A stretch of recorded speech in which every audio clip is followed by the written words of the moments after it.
When you're caught in the rain without an umbrella, there's a real-world physics-based decision to make. Should you walk slowly and take your time or sprint and dash through it? Which keeps you drier? It turns out that the answer depends on exactly how much time you have on your hands. To figure this out, we'll need to use some basic physics principles. First, let's consider what happens to the water that falls on you from above. If you stand perfectly still, the rate at which water hits you from above is pretty straightforward to calculate. We'll need to know the intensity of the rainfall, which tells us how many individual drops are hitting a square meter of ground every second, and the area of your body that's exposed to the sky. Let's assume you're not a superhero and you can't turn your head into a bowl to collect rainwater.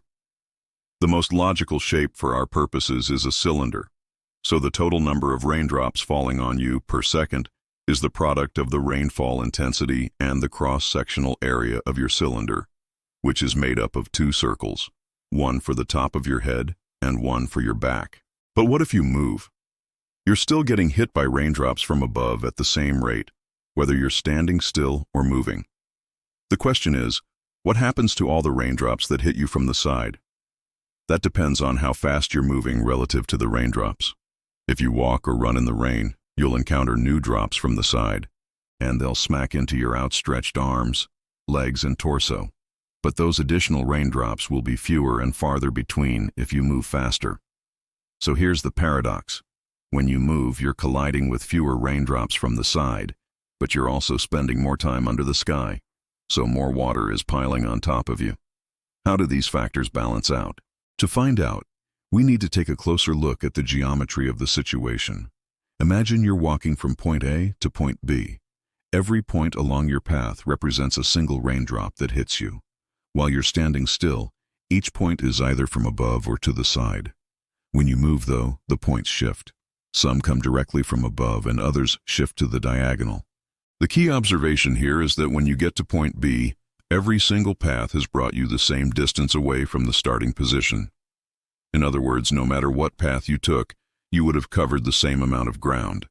This means that the total number of raindrops hitting you along any given path from A to B is the same, whether or not you moved.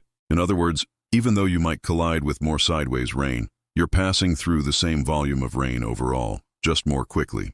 It's kind of like a snowplow clearing a road.